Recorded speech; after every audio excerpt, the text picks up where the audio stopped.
little bit more cool stuff. I think this is cool, at least.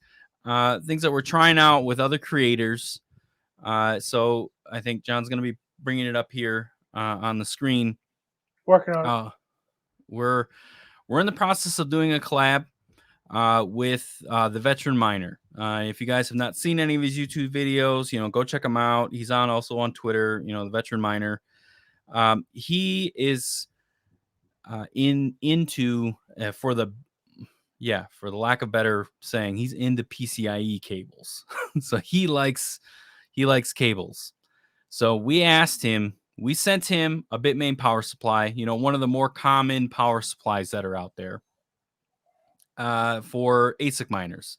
And since we're in the ASIC game, I mean, obviously we do GPU mining too, but being in the ASIC game, there isn't something that's a little bit more custom, high end, things like that. And we're now talking about, the maker stuff just recently. This kind of leans into that, right? So we're looking for like a nice little modification that we can do to this power supply. And the way that Bitmain power supplies, like the apw3 plus minus plus whatever they keep adding stuff, the apw7, which is the predecessor to the apw3, the cables, these power supplies were built to basically take apart and fix as needed.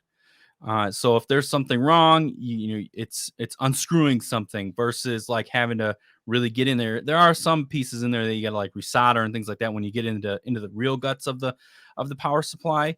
But in this case, we focus specifically on the wires, because on a Bitmain power supply, they give 18 gauge wires, PCIe cables, and they're all right. They do good, for the settings that Bitmain creates their machines for, right?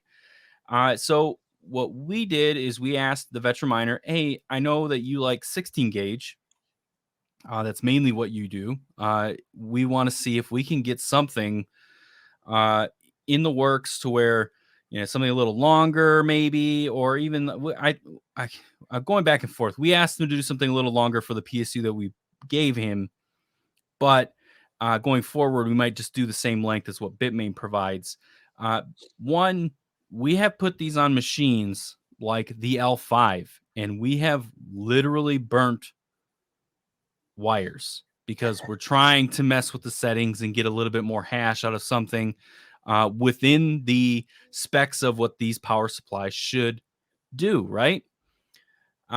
So again, we asked them, can we, get something modified?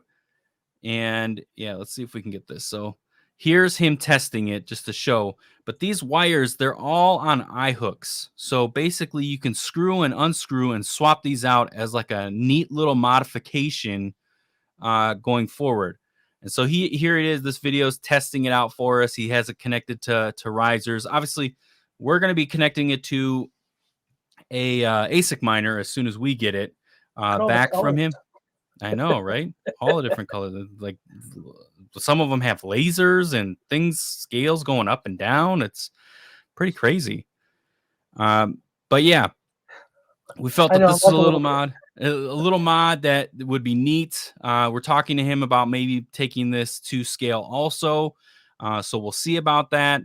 But we wanted to show you guys this, just a little fun project that we asked to Veteran Miner to kind of work on and see, what it would look like. We are gonna first test this possibly on an E3 that we have. That's really what this was meant for when we first sent it to him. But we may actually put this onto. We have an L5 at the farm, so we'll see if works on that. I don't know. It's up to John and really what we test all this on, but we're definitely going to test it and try to, we'll try to, basically put it through the ringer, I guess, not max out the PSU, but we're going to test those wires. Yeah. Not to say that we might not burn them down, whatever, but we're going to test them out.